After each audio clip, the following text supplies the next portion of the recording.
know it's been a really long day and we're not going to keep you very long with the book launch. And I think there's going to be a raffle. Is that right, Chitra? Do we have? There is a raffle. Okay, I'm not quite sure what's going to happen with that, but something will happen.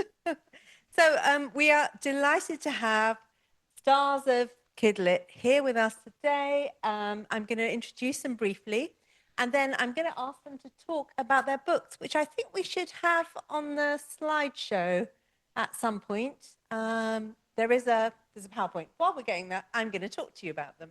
So I know Jasbinder needs no introduction. She's the award-winning author of numerous magical, realist, beautiful middle grade novels, and her debut, Usher and the Spirit Bird, won the Costa Children's Book Award. And her writing is inspired by her family roots in India, something we're going to explore today. And she looks at themes of friendship, family, and hope. And the book we're going to talk about today is Ralleigh and the Secret Song, which is published by Chicken House, out now and available in the bookshop outside. Rashmi Sirdeshpande is an award-winning neurodivergent children's author who writes everything, really. She writes picture books, she writes poetry, she writes fiction, and she's also done a lot of award-winning illustrated children's non-fiction. She's been writer-in-residence at Book Trust, and she has also been an official World Book Day author. It's back in, was it 22? Something like that. Don't ask me. I think so. 22 rings the bell. That's right. And so this is Who I Am, which is a book that she's here to talk about today. Illustrated by Ruchi Masane, is published by Anderson Press, available now. So that's these two beautiful books that we have here. So I'm going to first of all just kick off by asking each of you, starting with Jazz, to just give us a 2 or 3 line introduction to the book. Theme, age group, inspiration. Okay. Well, thank you so much for having me. Ralleigh and the Secret Song is a middle grade story. It's my second historical story, and here it is. I'll flash it up for you here. With this one, Nurse and the Stolen Emerald was a royal story, and I knew that I wanted to write another historical. And so, but this time I wanted to write more of a family story. And so the big themes in this are the connections between Britain and India during the 19th century. I had sort of a few inspirations for it, which we're going to talk about a little bit later on. But the main driver of this was a girl called Ralleigh. Ralleigh is 11 years old. At the start of the story, her mom sadly dies, and now she's got to make her way. And she's the thing that she wants most in the whole world is to find out more about her dad, her father, who was an English doctor in the Nizam's court. And the only thing that she has of his, she doesn't really remember him very well, but the only thing that she has of his is a violin, because he was a brilliant violinist and her mom was a brilliant sarangi player, and that was the thing that brought them together. And so she, I won't kind of do any spoilers because I'm going to read a little bit at the beginning, but anyway, she embarks on an adventure in search of her father. That's amazing. And Rashmi, could you give us a little introduction to, we'll come back to that, to This Is Who I Am, which is behind you there. Oh, it's there, so I don't need to hold it up. So This Is Who I Am is beautifully illustrated by Ruchi Masane, and it is the most personal picture book I've ever written. It's my story. It's my story as the child of immigrants, 2 young doctors who came to the UK to build a life here. And I wrote it a few years ago, and I didn't realize that it would be published at a time when the flags would be going up, something that should be a symbol of unity, being put up as almost a warning shot to say, you don't belong here. And this book is very much about belonging here. It's about celebrating home and identity and all of the things that make us who we are. So for me, that's, you know, having a foot in 2 worlds. But actually, I read this in Great Yarmouth to children who were, I mean, the audience was fully white. And it's the first time I read this book, and I thought, you know, are these people going to, what am I doing reading this? But they loved it. There was pin drop silence, because everyone can connect to this idea that we have been touched by so many different people in our lives. All of those people, all of those histories come together to make us who we are. All the things we love make us who we are. And that is what this book is about. All of the things that come together to make our messy and beautiful identities. Oh, that's so beautiful. I love that so much. And partly inspired by your books and also partly by Sita's amazing workshop where we were writing these patchwork stories. I wanted each of you to bring an image of something that has personal sort of significance and talk about it a little bit.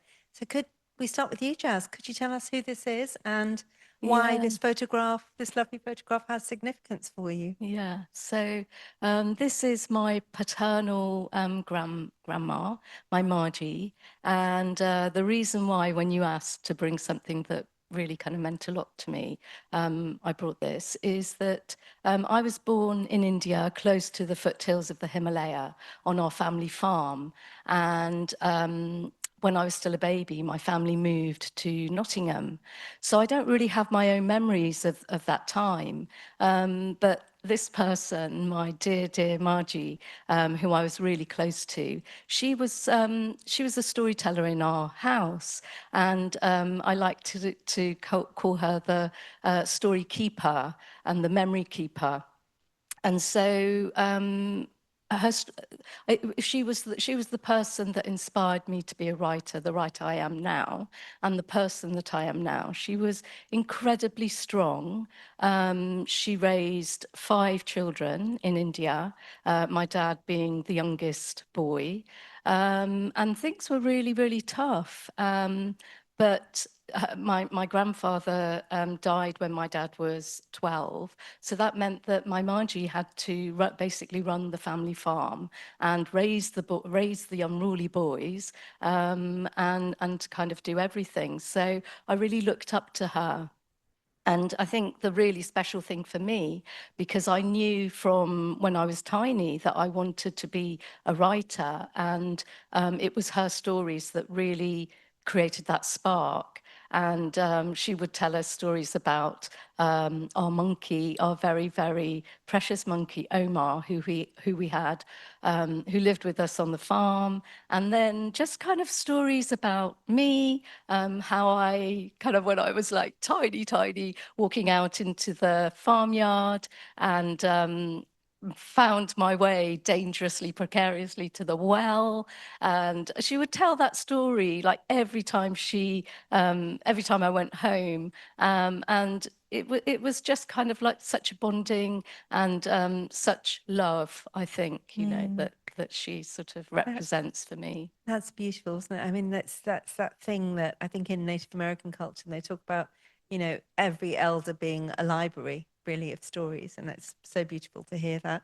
And I can't remember where it is now, but I'm going to find your picture. Oh, so Rashmi, would you tell us about this painting and why Sure. it's significant to you? So this is a painting that one of my dad's patients made for him. He wasn't a formally trained artist, but my dad was a consultant surgeon who saved his life, and he painted this as a gift. And it says, "What a gift." And I always look at that. I pass it in my parents' house, and I used a picture of it today because, This Is Who I Am is about all of the things that make us who we are. And for me, that ancestry, I mean, Sita talked about ancestry. It matters to me. These people who've come before me, my dad suffered immense racism. I mean, our whole lives were shaped by that, actually. That was the conversation at the dinner table every single day, actually, of our lives, when I was at home. And so actually, there's so much of what they've done before me that makes me who I am and makes everything that I've done possible, the doors that he's opened, but also that generosity that he always showed. And he is probably my biggest fan in books. So yeah, this is special to me because it's about him. That's beautiful. And it reminds me of, I don't know if anyone came across, there was an anthology a few years ago, poetry, that Michael Rosen put together called These Are the Hands. And in fact, he has a poem called These Are the Hands about the role of, workers of colour in the NHS and how key they are. So going back to you, Jazz, I wanted to talk a little bit about your inspiration for Nayli. And this is Gaurama, who is an adopted daughter of Queen Victoria, who is the inspiration for Noosh in your book. Can you tell us a little bit about the role of sort of paintings, images, scraps of history? Because I know there's a painting that's also important in your inspiration for Nelly's mother. Is that right? Yeah. Yeah, so this is Victoria Gaurama, who was Maharani, and she was Queen Victoria's goddaughter. This was my inspiration for Nush and the Stolen Emerald. But as you say, Gita, when I'm looking for a story, I try to be quite free and actually part of the inspiration for Nelly and the Secret Song was also a painting. And it was a painting of a beautiful young Indian woman called Gemondi. And I think, one of the sort of kind of surprising things, I guess, is that quite often we might be in an art gallery or we might see something and it surprises us because we've never seen it before. And this is how my story for Nush and Stolen Emerald started, with this image that I just found. And I was meant to be writing Santhi and the Ruby Crown. So as writers, we don't behave, and we always kind of do something else. So I'm kind of flipping backwards and forwards to the different inspirations. But I saw the painting of Gemondi in the National Gallery of Ireland in Dublin, and it is a beautiful, beautiful painting, huge painting. And so is this one. It's in Osborne House, but I'd never heard of this young woman, Gemondi. I'd never heard of Victoria Gaurama. And I hope that by including her story in Nush, including Gemondi's kind of inspiration in Nelly, that these kind of histories are uncovered. And for our young readers, for our young people, they can then discover things that have just been covered over. And there is so much covered history. It's just unbelievable, really. It's incredible when you start looking. Yeah, I know. Yeah. Would you be able to read us a little bit of Nelly now? It would be lovely to hear some. Yeah, You're right. absolutely. Yeah. Yes, I'm going to actually read right from the very beginning. So, okay, here we go. I don't know if I need my glasses or not. I'm going to try. I've got them here in case. I'm going to try without. Let's see how it goes. Okay, so this story starts in Hyderabad, India, in the late 19th century. Nelly sprinted away from the house and scrambled fast up the jacaranda tree. She swiped the tears from her cheeks, but it was no good. They wouldn't stop falling. She shoved her bare feet into any nook they could find and positioned herself between the branches. Peering through the blurry violet blossom, she strained to see what the neighborhood ladies were doing now. Nelly blocked her ears so she couldn't hear their cries, telling her to come down and help with her mother's funeral preparation. She balled her fists and shouted at the top of her voice, "I want you all to go away and leave. You don't care about us anyway."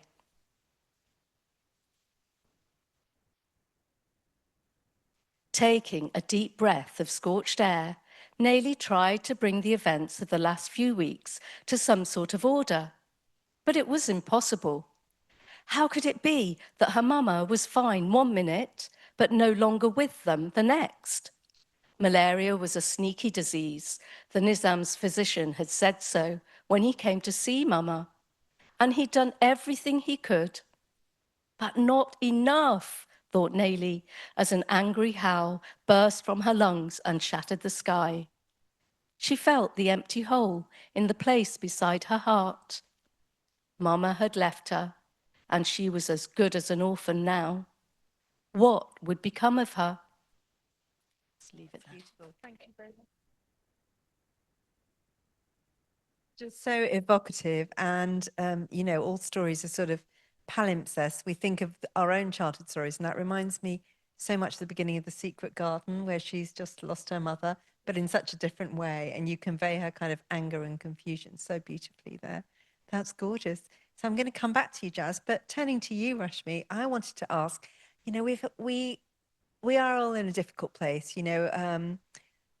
things are not great at the moment, but I love the way that Rashmi in this text manages to celebrate identity, roots, you know, having two places that you call home, having two types of people that you create family and friendship with, and that sense of absolute joy that this is a wonderful thing, this is a beautiful thing. How do you hold on to that joy in your writing, which is so important for all of us who work with young people, right?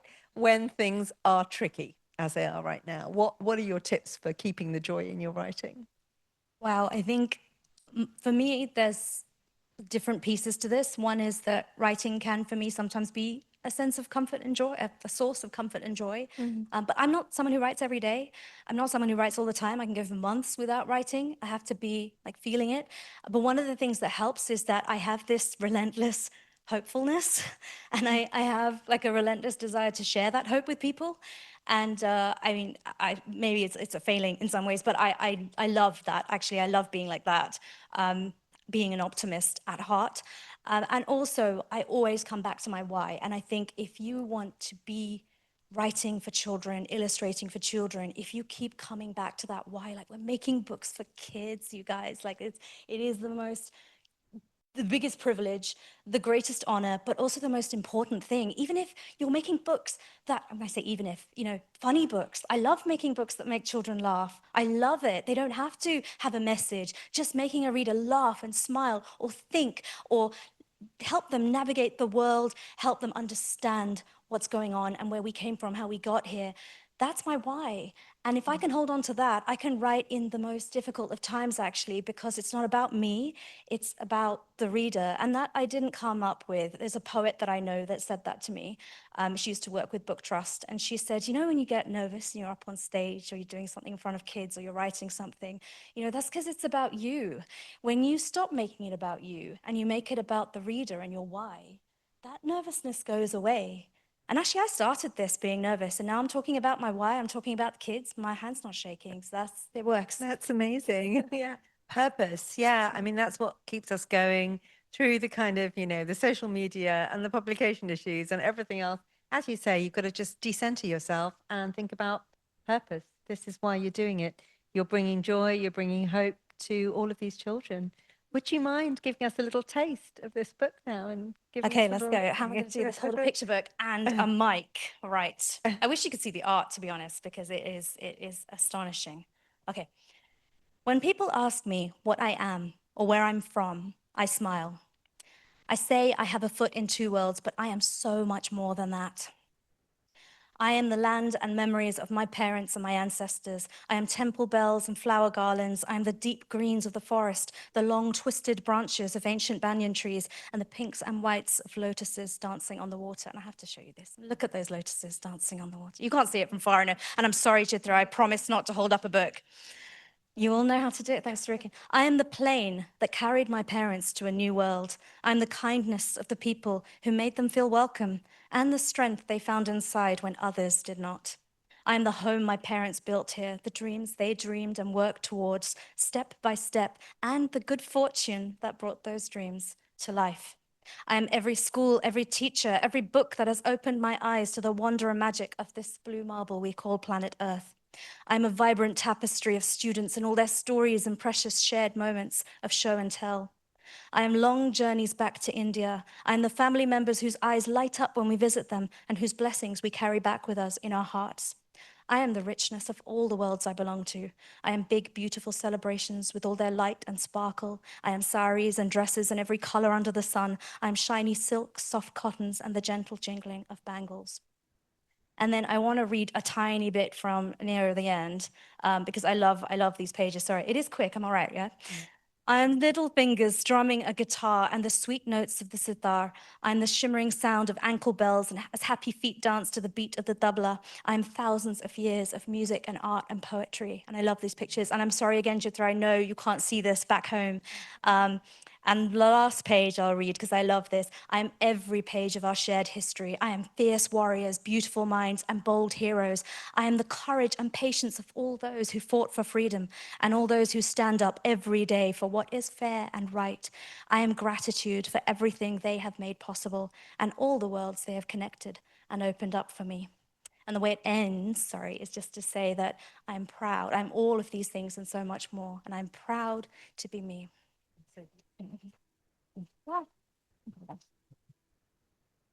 Amazing, amazing.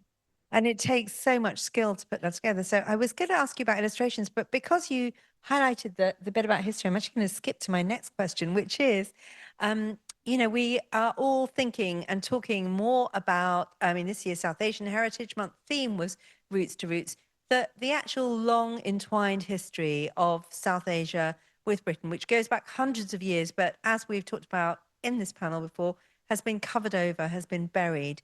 Do you think there's scope, Rashmi, for more non-fiction about South Asian heroes and heroines that we need to bring forward in publishing? 100%. And I love doing that in Amazing Asia.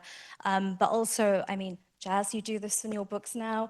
Sophia Ahmed, who's on a panel earlier, I love her historical fiction, and so many of you here in this room who do this, bringing what Sophia, I love, she calls this our shared history. And it is, this is the whole point. It's not some otherly history. It is our shared history. And everybody needs to start seeing that so that they realize it's for all children to read. Yeah, absolutely. I mean, Kav Puri, who did a recent radio series about the Bengal famine, always talks about this, that, the history of colonialism is not just South Asian history, it's British history as well.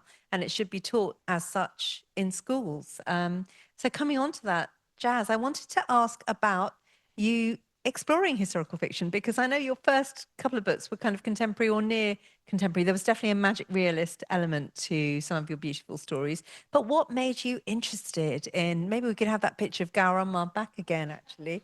I can do that. While you tell us about switching to historical stories, what was it that sparked that interest? Oh, Yeah, sorry. so I think as you say, my early stories were very much kind of inspired by my roots in India and the sorts of things that my Margie believed in, and I loved magic in my stories growing up, so it was just obvious that I was going to put magical realism into my books.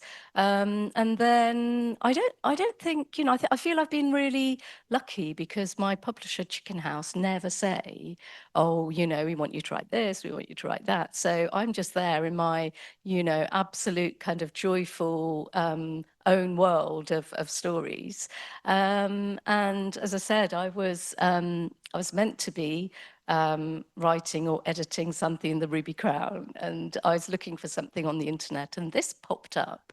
And I mean, I do think it's true that things appear to us and then we have to follow them. So it wasn't really that I thought, well, now I'm going to be a historical writer. Gaurama was there for me, and she said, come on, you've got to write my story now. And it was completely like that. So it's sort of quite seamless. And as I say, I didn't know who she was, but actually, I did an event this morning at Bath Kids Lit Festival, and I had her picture up, and a few of the parents, because it was a creative writing workshop, a few of the parents came to me and said, because I didn't talk too much about her, she was just kind of like one of the characters in the sort of little section I was doing, and she's so striking, isn't she? And it just sort of I couldn't stop looking at her. She looks incredible, and what really struck me was that she looks so sad, actually, really not happy. And so then I sort of delved into her history, found out that when she was 11, she traveled with her father, the Maharaja of Korg, to London.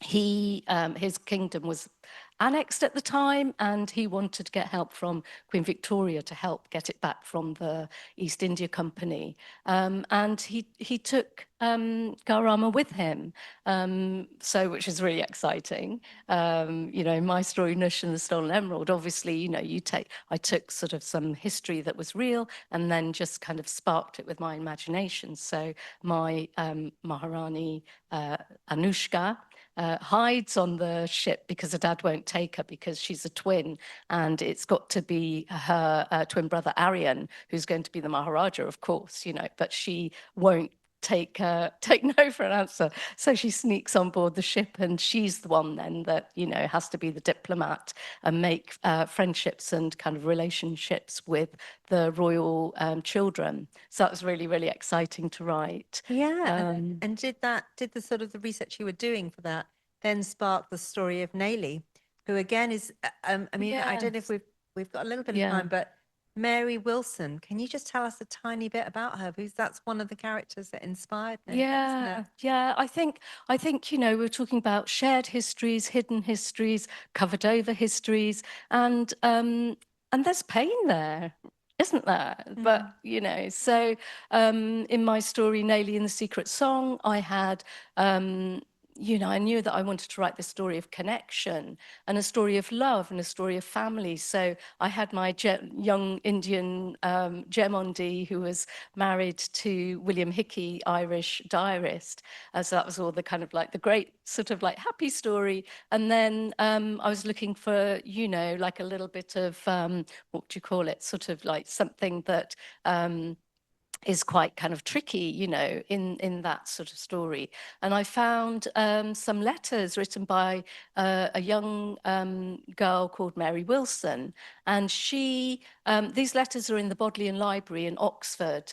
And we haven't got long, so I'd like to say it really quickly. But basically, Mary Wilson, her mum was Indian, and her dad was Sir Henry Russell, and she was born in Hyderabad. Basically, I don't know what the sort of what happened to Mary at the beginning, but it seemed like maybe she was sent away to school. And Sir Henry Russell married. Again, he lived in India. He was in the Indian Army, part of the East India Company, from quite a privileged English family, made a lot of money. But then when he went back to England, he decided that he would also arrange for Mary to go back as well. But he changed her name to Wilson so nobody would connect them together. And these letters are heartbreaking because all she wants is to know who her father is. And she, like Nayli, has very sort of foggy memories of him. So he sort of does good by her in the sense that he supports her financially. But all she wants is to know who the her love dad and the is, connection, and the love and yeah. the care. Yeah. And you know, so Sir Henry Russell makes a huge amount of money, travels to England. He then becomes a Sir. He manages to buy Swallowfield Hall in Berkshire. That sort of is in my story, but I moved it to Northumberland, so Yeah. it's not And what you identified. do so brilliantly is actually take these quite painful fragments of history and weave them into a story that's ultimately about joy and family and connection, which is incredible. Exactly. I mean, you know, yeah. So when you're writing for our age group, we want joy in books, you know, and we want to spark curiosity. So, and then I put all of that in the back, so teachers and children can go and they can look at those letters. And yeah, I mean, it's And have a great an adventure, a understanding. mystery, Yeah. about friendship and all of those things. It's different levels, isn't it? You can read it at one level as an adventure story, but you can also go deeper. I want to end by asking you both what you're up to next, but I'm going to ask Rashmi to also tell me about her favorite Bollywood film, and you'll understand why this is relevant when she tells us what's next for her. So I think one of my absolute favorites is Om Shanti Om. I think it's just hilarious and just wild and just, yeah, it's so much fun. I love the music as well. So the reason you asked me this is because what's next from me is my first middle grade. It's Harry Kumar, Ultimate Superstar. It's out in February, illustrated by Mamta Singh. She's a muralist from India. Hilarious doodle diary.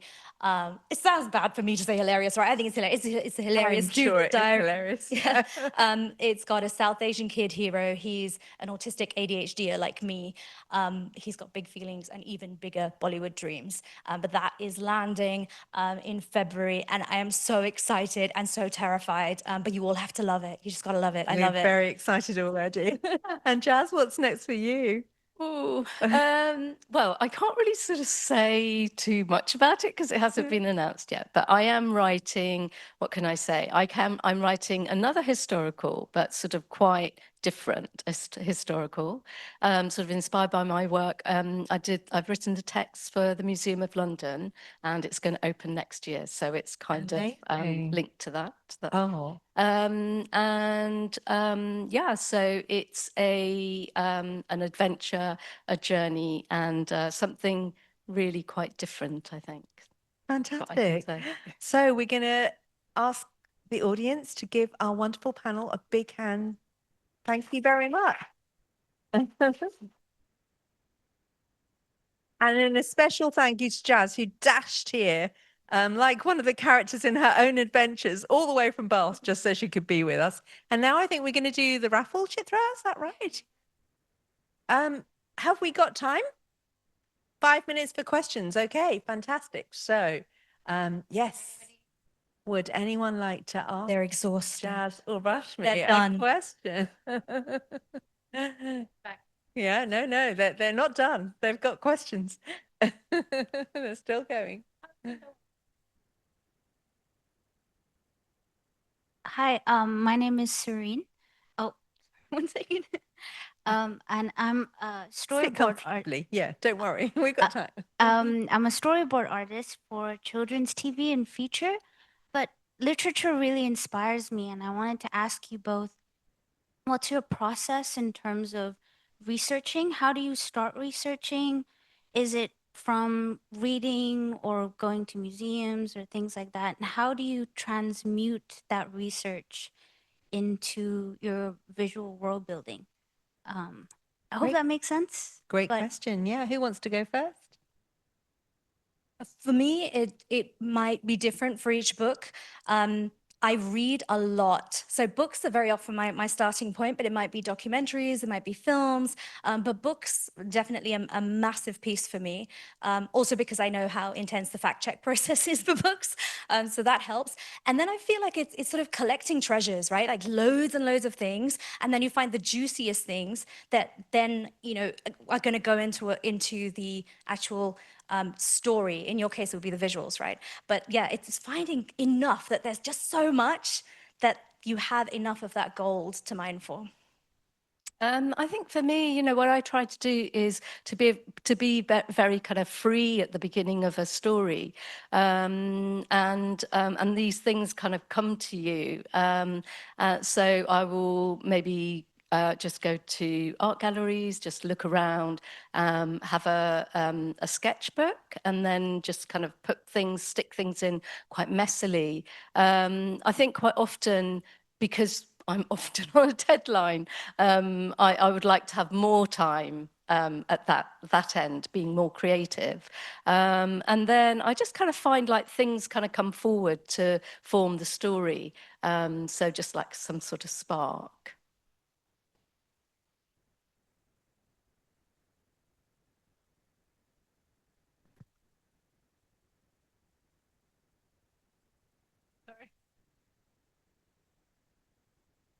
Thanks so much, both. Ooh, very loud.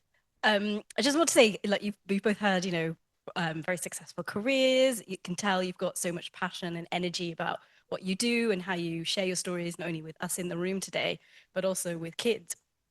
And I wondered if you could share either a personal or professional thing that keeps you inspired and energetic about the publishing world. You want to go? I'll go first then. I think really, I think it's just Rashmi put it really well. It's just, for me, what keeps me inspired, I was a teacher, English teacher for a long time. So I'm always with the kids, When I think of a story, I think about myself at 11. When I do my school visits, it's like the little kids there, that's kind of, that's what keeps me going. They often will say some really interesting things, and just yeah, I'm all for the readers, all for the young readers.